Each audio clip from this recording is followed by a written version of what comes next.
Picture yourself driving down a remote highway late at night. Your phone has no signal, the radio is crackling with static, and you haven't seen another car for miles. Suddenly, your vehicle starts acting strangely. The engine sputters, the lights flicker, and before you can pull over, everything goes dark. Hours later, search teams find nothing. No car, no skid marks, no debris, nothing. You've simply vanished. Now imagine this happening not once, not twice, but 17 times over the course of 6 years on the same stretch of highway. 17 vehicles disappearing without a trace, 17 people gone, and a community living in fear of a road they have to use every day. This isn't science fiction. This is the terrifying reality of what happened on Route 226 in rural Nevada, and what investigators eventually discovered will challenge everything you think you know about highway safety. Welcome back to Crime Scout, True Stories. Today we're investigating one of the strangest series of disappearances in American history, a case that baffled law enforcement, spawned wild conspiracy theories, and ultimately revealed a truth more calculated and disturbing than anyone imagined. Route 226 is a two-lane highway that cuts through the Nevada desert, connecting the small town of Millerton, population 3,000, to Interstate 80 about 60 miles north. It's a lonely road, stretching through miles of scrubland and rocky terrain with virtually no development. For residents of Millerton, it's the primary route to everywhere, the only practical way to reach the interstate for travel to Reno, Salt Lake City, or anywhere beyond their isolated community. At night, the highway is pitch black, no streetlights, no houses, just endless darkness punctuated by the occasional reflective mile marker.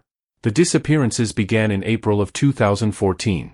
Kevin Martinez, a 29-year-old construction worker, was driving home to Millerton after visiting his girlfriend in Elko. He called her at 10:47 p.m. to say he'd just passed mile marker 31 and would be home in about 40 minutes. He never arrived. His roommate reported him missing the next morning. The Nevada Highway Patrol searched Route 226 extensively. They found nothing. No abandoned vehicle, no sign of an accident, no evidence Kevin had ever driven that stretch of road. His cell phone's last ping was near mile marker 31, exactly where he'd said he was, and then nothing. The signal simply stopped. The initial assumption was that Kevin had driven off the road in the dark, perhaps falling asleep at the wheel. Search and rescue teams scoured the desert on both sides of the highway for miles. Helicopters with thermal imaging flew grid patterns. Volunteer searchers walked the terrain. After 2 weeks, the search was scaled back. Kevin Martinez and his truck had seemingly evaporated into the desert night. 3 months later, it happened again. Sarah Chen, a 56-year-old nurse, was returning from a late shift at a hospital in Battle Mountain. She texted her husband at 11:23 p.m. saying she was on Route 226 and would be home soon. She never made it. Same story, no vehicle, no crash site, no trace. Her cell phone last pinged near mile marker 28. The highway patrol was now deeply concerned. 2 disappearances on the same remote highway in 3 months was beyond coincidence. Over the next 18 months, 5 more people vanished on Route 226. All were driving alone at night. All disappeared between mile markers 27 and 34, a 7-mile stretch of absolutely nothing but desert. All their cell phones stopped transmitting in that area. None of the vehicles were ever found. The community of Millerton was gripped by fear. People started traveling in convoys at night, refusing to drive Route 226 alone. Wild theories spread. Some claimed it was alien abduction, pointing to nearby Area 51. Others insisted it was a serial killer with an elaborate disposal method. A few believed the desert itself was somehow swallowing vehicles. The FBI was called in after the 7th disappearance. Special Agent Rebecca Torres led the investigation. Her team set up surveillance cameras at both ends of the problematic 7-mile stretch, recording every vehicle that entered and exited. They monitored the highway with aerial drones. They placed undercover agents in vehicles to drive the route repeatedly at night. For 2 months, nothing happened. Then, in March of 2016, the surveillance captured something extraordinary. A vehicle entered the 7-mile zone at 11:42 p.m. The cameras showed it clearly, a blue sedan traveling northbound. But it never appeared on the camera at the other end. The drone footage, however, showed something the ground cameras couldn't see. At approximately mile marker 31, the vehicle's lights went dark suddenly, and the car veered off the highway to the east, disappearing from view. But here's what was strange, there was no cliff there, no ravine, nothing that would hide a car from aerial view. The desert was flat and open. Yet the car had vanished. Agent Torres and her team were on scene within 20 minutes. Using the drone's GPS coordinates, they drove to the exact spot where the vehicle had left the road. What they found changed everything. There were tire tracks, fresh ones, leading off the pavement onto a dirt path that wasn't visible from the highway itself. The path was cleverly disguised, its entrance covered with brush that could be moved aside and replaced. Following the tracks in the darkness, they discovered something that shouldn't have been there, a concealed access road leading to an underground structure. The structure was a massive abandoned mine, one of hundreds that dot the Nevada landscape from the state's mining boom era. But this one had been recently modified. The entrance had been widened and reinforced.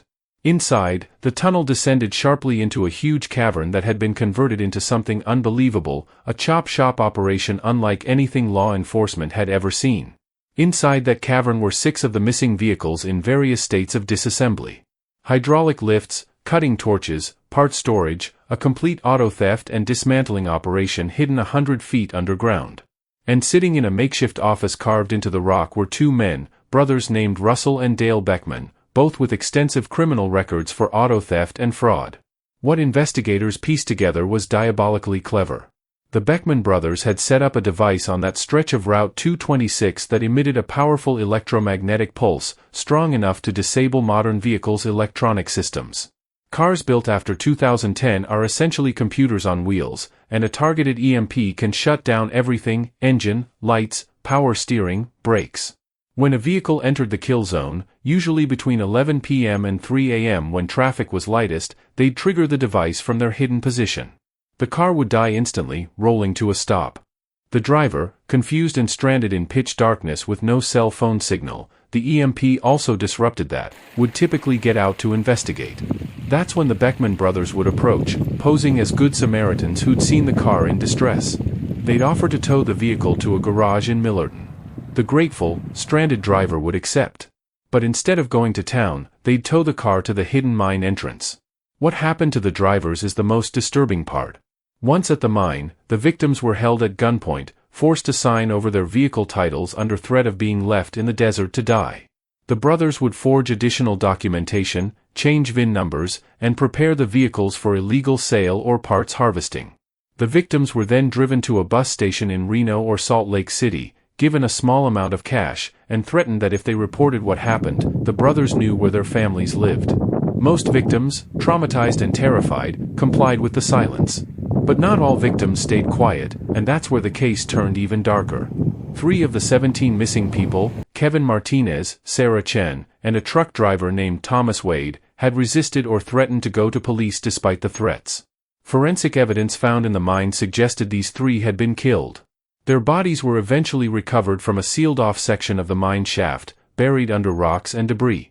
Russell and Dale Beckman were arrested on scene and charged with 3 counts of murder, 14 counts of kidnapping, 17 counts of grand theft auto, and numerous other charges. The trial in 2017 revealed the full scope of their operation. Over 6 years, they'd stolen 17 vehicles worth a combined $380,000, selling parts through online marketplaces and overseas contacts. The EMP device, which they'd built using instructions found on dark web forums, had cost them less than $2,000 to construct. The surviving victims were located and brought home. Many had been living in other states under assumed identities, still terrified of the Beckman brothers. Therapy and victim services were provided, but the psychological scars remained. Several victims described the guilt of not reporting the crime, the shame of being intimidated into silence, and the horror of realizing others had disappeared after them. Russell Beckman was convicted of 3 counts of first-degree murder and sentenced to life in prison without parole. Dale Beckman, whose direct involvement in the murders couldn't be proven beyond reasonable doubt, received 40 years for his role in the kidnappings and thefts. The mine was sealed permanently by the Bureau of Land Management, filled with concrete to prevent any future use. Route 226 was extensively surveyed for any other hidden dangers. Law enforcement worked with telecom companies to improve cell coverage on that stretch. Additional emergency call boxes were installed every 5 miles. The Nevada Highway Patrol increased patrols, and the community of Millerton slowly began to heal. This case exposed a terrifying vulnerability in our modern infrastructure. We trust that highways are safe, that help is a phone call away, that disappearing in 21st century America is nearly impossible. The Beckman brothers exploited that trust and the isolation of rural America to create a criminal enterprise that thrived in plain sight for years. This has been Crime Scout, True Stories. The highway that swallowed 17 people wasn't cursed or supernatural. It was a hunting ground for predators who understood that even in our connected world, there are still dark corners where someone can vanish. Drive safe, stay alert, and remember that sometimes the real monsters are human. Subscribe for more true crime stories that reveal the dangers hiding in everyday places.